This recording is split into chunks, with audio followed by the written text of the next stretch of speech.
আজ দুদিন ধরে কিছু খাইনি মহারাজ, কিছু সাহায্য করুন। এটা কি করে সম্ভব গোপাল? তুমি তো কম রোজগার করনি, কোথায় গেল সেই সব অর্থ? বিশ্বাস করুন মহারাজ, কিভাবে যেন সব অর্থ আমার কাছ থেকে চলে গেল। ও গোপালকে এই অবস্থায় যে দেখবো সেটা ভাবতেও পারিনি। ইস, আমার কতদিনের মনোবাসনা আজ পূর্ণ হচ্ছে। বাবারি, ভাবা যায়? তোমার অর্থ তুমি বাজে খরচ করেছো, আর কি করবে? আমি চাইছি না মহারাজ, কিন্তু তবুও খরচ হয়ে যাচ্ছে। এটা কি সম্ভব গোপাল? তুমি চাইছো না অথচ তোমার জমানো অর্থ তোমার হাত দিয়ে খরচ হয়ে যাচ্ছে। এইরকম নির্ভেজাল গাল গল্প দেয়া কবে থেকে শিখলে গোপাল? ফাড়ামো বাদ দিয়ে এখন থেকে ফাজলামো শিখেছো? বাবা বাবা বাবা! গোপাল কোনো বিপদের মধ্যে পড়েছে, নইলে গোপাল তো মিতব্যয়ী, কোনো বাজে খরচ করে না। মহারাজ, আমি আপনাকে গোপালের পেছনে আর কোনো অর্থ ব্যয় করতে করজোরে নিষেধ করছি। আমারও তাই মত মহারাজ, দয়া করে আপনি আর একটি মোহরও দেবেন না। আমারও তাই মত। গোপালকে আর কোনো অর্থ দেওয়া মানে ফসে ঘি ঢালা। কি হে বিজ্ঞানী, তোমার কি মত? আমার একটাই কথা বলার আছে মহারাজ, গোপাল তো মিতব্যয়ী, ও কোনো বাজে খরচ করে না। তাহলে আজ গোপালের এই অবস্থা কেন? গোপালের জীবনে কি এমন ঘটনা ঘটলো যাতে গোপাল এই অবস্থায় নেমে এলো? মতিভ্রম বলে একটা কথা আছে, জানো তো বিজ্ঞানী? দূর করে দিন মহারাজ, দূর করে দিন। যাও গোপাল যাও, তুমি বরং বাড়ি যাও, আবার তোমার পুরনো ব্যবসা নিয়ে হাটে মাঠে বসো। আমি আর তোমাকে কোনো সাহায্য করতে পারবো না। যাও, আর দাঁড়িয়ে থেকো না। তাহলে আপনি আর সাহায্য করবেন না? না গোপাল, আমার সব সভাসদেরাই তোমাকে সাহায্য করার বিরুদ্ধে। আমি তাদের বিরুদ্ধে গিয়ে তোমাকে তো সাহায্য করতে পারবো না। আপদ গেল। দিদি দিদি গো, এইটুকু নাও, কিছুদিন চালাও, এর মধ্যে দেখবে গোপাল দাদা ঠিক দাঁড়িয়ে যাবে। এই মোহর কটা রাখো, কাজে দেবে। কোথা থেকে কি হলো? কিচ্ছু বুঝতে পারছি না পুটির মা। একটা মানুষ রাতারাতি এইরকম ভাবে বদলে যায়। দিদা, আমি বলছি দেখো, গোপাল দাদু আবার ঠিক আগের মতো হয়ে যাবে। গোপাল দাদুকে দেখে আমাদের খুব কষ্ট হচ্ছে দিদা। সেই দিন দেখি ঢিল মেরে গাছ থেকে আম পেড়ে খাচ্ছে, আমাদের দিকে চোখ পড়তেই বলে খুব খিদে পেয়েছে তাই খাচ্ছি। ইস, এই দিনটাও দেখতে হচ্ছে আমায়। দিদি, গোপাল দাদা এখন কোথায়? রাজসভায় গেছে, দেখা যাক মহারাজ কিছু সাহায্য করতে পারেন কিনা।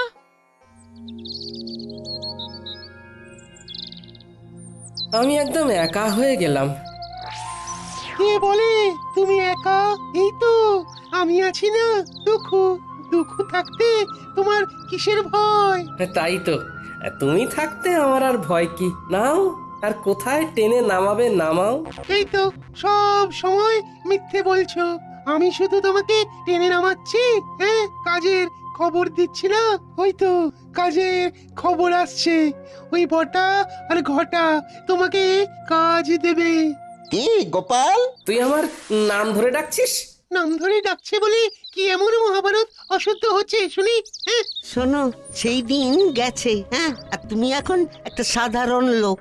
তোমার সম্মান প্রতিপত্তি সব চলে গেছে, দয়ায় বেঁচে আছো। একটা কাজ করবে, আমাদের বাড়ির চারপাশটায় কাল ভালো করে জঙ্গল সাফ করে দিলে 2টো মোহর পাবে। বলো করবে কিনা বলো?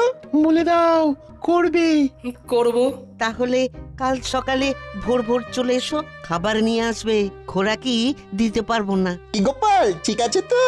এই কাজটা ভালো করে করলে তোমাকে আবার একটা কাজ দেব, ঠিক আছে? আরে সেলাম করো, সেলাম করো, বলো ঠিক আছে প্রভু, বলো। ঠিক আছে প্রভু। যাও গোপাল, ঘরে যাও। কাজ কিন্তু একদম ঝকঝকে করে করতে হবে, ময়লা থাকলে কোনো মোহর পাবে না। বুঝেছো? বুঝেছি।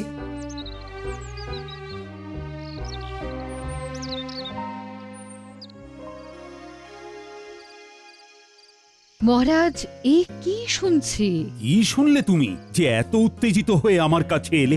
দাসীর মুখে শুনলাম গোপাল নাকি আপনার কাছে এসেছিল সাহায্যের জন্য। হ্যাঁ এসেছিল, আমি সাহায্য করিনি, কারণ আমার সভাসদেরা সবাই গোপালকে সাহায্য দেবার বিপক্ষে ছিল। গোপালের এই ভাগ্য বিপর্যয়ে আপনি ওর পাশে দাঁড়ালেন না মহারাজ, অথচ আপনার যখন বিপদ ঘটেছে তখন গোপাল সবটুকু দিয়ে আপনাকে সাহায্য করেছে। ও তার জন্য বেতন পেয়েছে, আর বেতনের বিনিময়ে ও কাজ করেছে। বাহ, খুব ভালো বলেছেন মহারাজ, খুব ভালো। আমি ঈশ্বরের কাছে প্রার্থনা করব যে আর কোনোভাবেই যেন গোপালের সাহায্য আপনার না লাগে। এতদিনে একটা ঠিকঠাক কাজ হয়েছে। ওহো, তোমার তুলনা নেই রাজ্যতীশী, তোমার তুলনা নেই।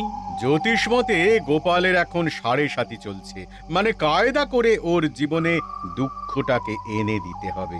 এ এখন লম্বা চলবে, লম্বা চলবে। কৃষ্ণনগরে গোপালের সম্মান নষ্ট হবে। কতজন কত চেষ্টা করেছে, কিন্তু তুমি যা করেছো তা আমি কোনোদিনও ভুলবো না। এবার আপনি আমাকে দেখবেন, আমি আপনাকে দেখেছি। গোপালকে চিরকালের মতো সরিয়ে দিয়েছি। এবার মহারাজ একা হয়ে গেছে। তখন গোপাল ছিল, এখন গোপাল নেই। এখন দুহাতে লুটে পুটে খাবো, কেউ বলার নেই। চলো বাজারে যাই, মোহর দ্বিগুণ করে আসি। বাজারে এত রাতে? আরে রাতের বাজারই তো আসল বাজার। চলো একটা মোহর নিয়ে চলো। বাজারে আবার এসব হয় নাকি? আরে বাজারে একটা জায়গা আছে, সেখানে একটা কল আছে। একটা মোহর দিলে তোমার ভাগ্যে যদি থাকে তাহলে ওই একটা মোহর থেকে 500 মোহর হাতে চলে আসবে। এই একটা কল, নাম হলো গেড়া কল। সত্যি বলছো? আমি তোমাকে কেন মিথ্যে বলবো বলো? হ্যাঁ, কিন্তু আমার কাছে তো কিছু নেই গো দুঃখু। চলো চলো হেসেলে চলো, তোমার গিন্নি কয়েকটা মোহর পেয়েছে, ওই পুটির মা দিয়ে গেছে। তোমার গিন্নি এখন নেই, এই সুযোগ। চলো মোহরগুলো নিয়ে নাও, তোমাকে ধনী মানুষ হতে হবে। বলছো? তাহলে চলো। কোথায় রেখেছে? কুলুঙ্গিতে একটা ঘটির মধ্যে রাখা আছে।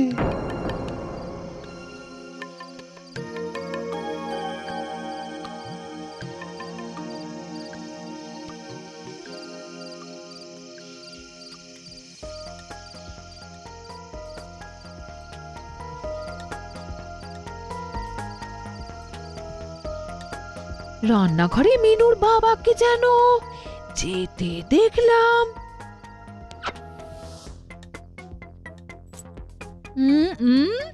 দেখি তো এখন রান্নাঘরে গিয়ে কি করছে, দেখি দেখি। হ্যাঁ, বলি হচ্ছেটা কি? আমার ঘরে শীত কাটছো? আমি যেটা বলছি সেইটা বলো। তুমি না আমার অর্ধাঙ্গিনী, তুমি তো আমার অর্ধেকটা। তুমি না আমার অর্ধাঙ্গিনী, তুমি তো অর্ধেকটা গো। থামো থামো, আমি কোথায় খাবার জোগাড় করতে হিমশিম কাটছি আর তুমি আমার সঞ্চয় শীত কাটছো? শোনো, আমি হলাম গিয়ে তোমার গিন্নি, আমাকে ভুজুং ভাজুং দেওয়া অত সহজ নয়। দেখি দেখি দেখি। গিন্নি, এইভাবে কেউ পরনের কাপড় নিয়ে টানাটানি করে? আমি তো বিকচ্ছ হয়ে যাব, আমার কাছা খুলে যাবে গিন্নি। আমার চোখকে ফাঁকি দেওয়া? ওরে বাবা, কি দজ্জাল গিন্নি গো তোমার! ট্যাঙ্ক থেকে ঠিক বার করে নিল। দুঃখু, আমি কি বলেছিলাম? এখান থেকে চলো এখন। হ্যাঁ হ্যাঁ হ্যাঁ, চলো চলো, আমার এই সব একদম ভালো লাগে না। চলো চলো বাইরে চলো। বলি কোথায় যাওয়া হচ্ছে শুনি? বলো যেদিকে দু চোখ যায়। যেদিকে দু চোখ যায়? চলো, ছোট ছোট ছোট ছোট। এই শোনো শোনো বলছি। যা, এই চলে গেল। এ আমার কি সর্বনাশ হলো! কি হলো গোপাল বউ? গোপাল এরকম ঊর্ধ্বশ্বাসে ছুটে কোথায় গেল? আমার কপাল পুড়েছে, কি যে হলো বুঝতে পারছি না। ভালো মানুষটা যে এরকম কিভাবে বিগড়ে যাবে সেটা ভাবতে পারিনি। দেখো গোপাল বউ, দুঃখ করো না, আমরা সবাই আছি সাথে। জড়িয়ে আছি হাতে হাতে। গোপাল আবার তুলবে মাথা, যেন বৃথা হবে না আমার কথা। এই নাও গোপাল বউ, এই মুহূর্তে গোপালের কোনো কাজ নেই, তোমাদের চলবে কি করে? আমি আর বিজ্ঞানী মিলে দিলাম কিছু অর্থ, আমাদের প্রার্থনা হবে না কো ব্যর্থ। ও দুঃখু, আছো তো? আছি মানে একেবারে লেপ্টে আছি। তোমার ঘর থেকে এ জন্মে আর নামবো না। ওই যে মোহর দ্বিগুণ হওয়ার কলটার কথা বলেছিলে, সেখানে কি করে যাব? হাত তো একদম খালি। একটা জায়গা আছে, চলো সেখানে যাই। তোমার একটা কিছু তো ব্যবস্থা করতে হবে, নইলে খরচা করবে কি করে? চলো চলো চলো, সোজা চলো, একদম নাক বরাবর।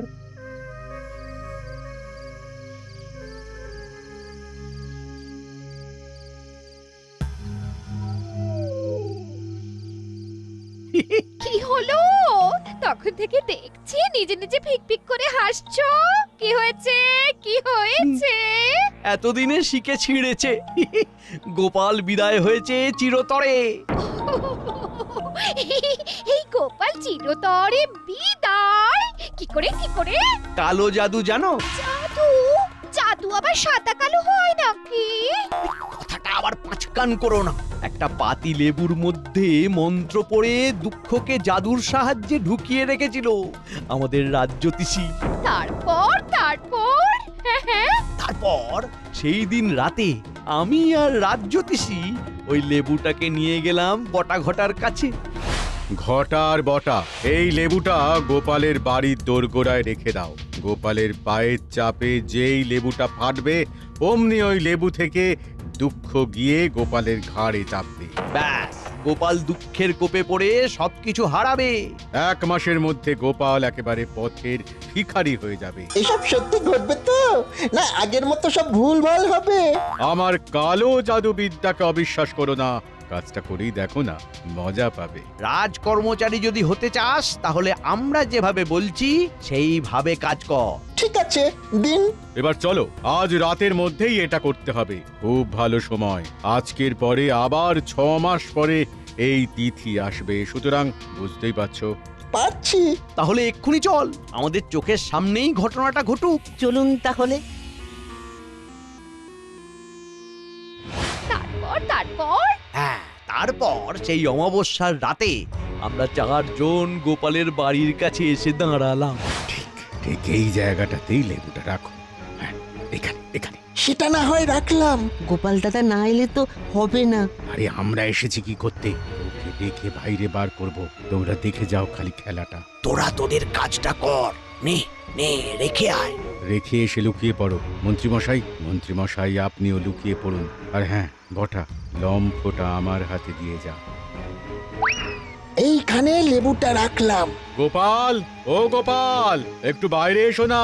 কে? আরে আমি রাজ্যতীষী। তোমার সাথে একটা খুব জরুরি প্রয়োজন আছে, একবার বাইরে এসো না গোপাল। ও বাবা, এত রাতে রাজ্যতীষী? আসছি।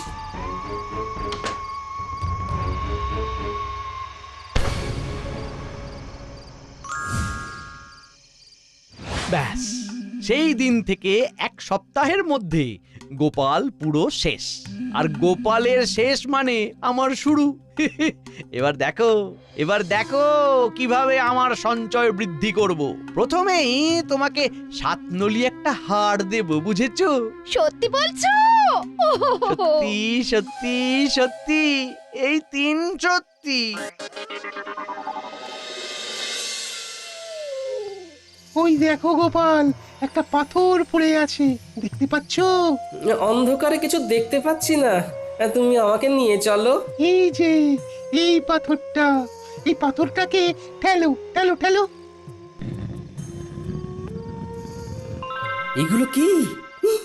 গর্তের মধ্যে এগুলো কি? এগুলো সব তোমার। নতুন করে খরচা করতে শুরু করো। বস্তাটাকে তুলে নাও, তুলে নাও। হ্যাঁ, তারপর রাতের বাজারে চলো। ওই গেঁড়া কলে মোহর দেবে, আর মোহর দ্বিগুণ হয়ে যাবে। সুযোগ এসেছে দুকুকে ঘাট থেকে নামানো। একটা সোনার মোহর গর্তে ফেলে দিই। কি গো গোপাল, হলো? এই রে দুঃখু ভাই, বস্তা থেকে একটা সোনার মোহর গর্তের মধ্যে পড়ে গেল। দুঃখু ভাই, গর্তের মধ্য থেকে সোনার মোহরটা তুলে দেবে? এ বাবা, ভালো করে ধরতেও পারো না। দাঁড়াও দাঁড়াও, দেখছি। উহ, কি শান্তি! অবশেষে দুঃখু নামলো ঘাট থেকে। এবার শান্তি শান্তি, মহা শান্তি।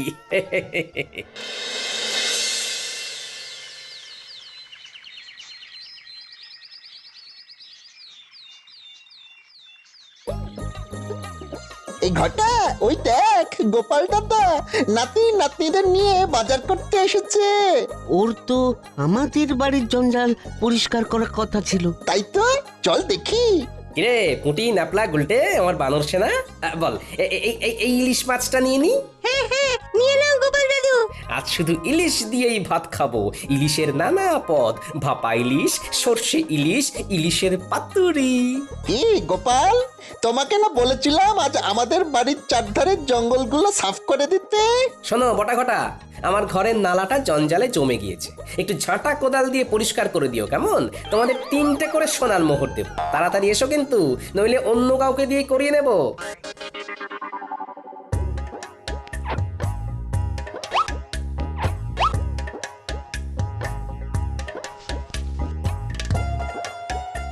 চল রে মানুষ না, আরো কত কি কেনার আছে। চল চল চল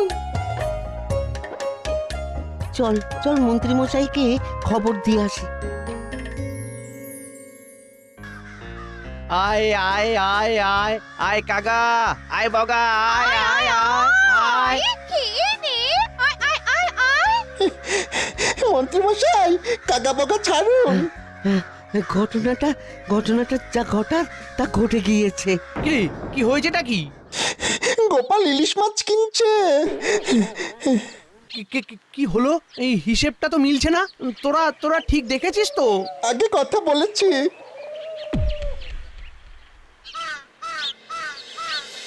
এই তো, আবার তোমাকে নিজের জায়গায় দেখতে পেয়ে খুব ভালো লাগছে।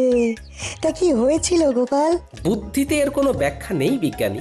একদিন রাতে রাজ্যোতিষীর গলার আওয়াজ শুনে ঘুম থেকে উঠে বাইরে বেরোতেই পায়ের নিচে একটা লেবু পড়ে গেল, আর সাথে সাথে আমার ঘাড়ে একটা ভারী কি যেন একটা এসে বসে পড়লো। তারপর আর কিচ্ছু জানি না, বুঝলে। এখন কেমন লাগছে ঘাড়? হালকা ফাঁকা, নাইকো ভার। আরে কাল রাতে ঘাড় থেকে দুঃখুকে নামিয়ে দিলাম, ব্যাস। বিষয়টা একটু খুলে বলো তো গোপাল। বলছি।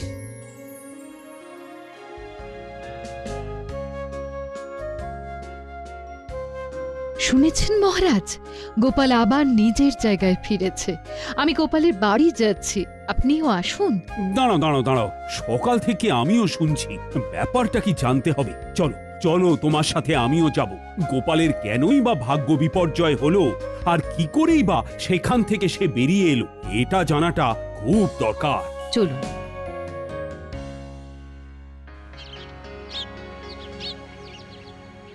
এবার বুঝলে তো? দেখো, এইসব আমার বিশ্বাস হয় না, তবুও বলছি এর মধ্যে রাজ্যোতিষীর সাথে মন্ত্রী মশাইও আছেন। বাবা বাবা বাবা, তোমাকে দেখে কি ভালোই যে লাগছে। ফিরে এসেছো? গেলাম আর কোথায় যে ফিরে আসবো। কাঁধের ভারটাকে শুধু নামিয়ে দিলাম, ব্যাস, হালকা হলাম। কাঁধের ভার? কাঁধে কিরকম ভার ছিল তোমার? কই গো গোপাল, তোমাকে দেখি। আমি কি বলেছিলাম? গোপাল ঠিক নিজের জায়গা ফিরে পাবে। কি ব্যাপার হয়েছিল গোপাল, আমাকে বলো। কি আর বলবো মহারাজ, আমার ঘাড়ে বসেছিল দুঃখু। সে আমাকে সব বাজে রাস্তাগুলো দেখাচ্ছিল, আমাকে কপর দক্ষিণ করে দিয়েছিল। আমি এক্ষুনি গিয়ে আবার গর্ত থেকে দুঃখুকে বার করে দিচ্ছি। আমি একটু আসছি মহারাজ। একটা কাজের কথা মনে পড়ে গেল হঠাৎ, আসি।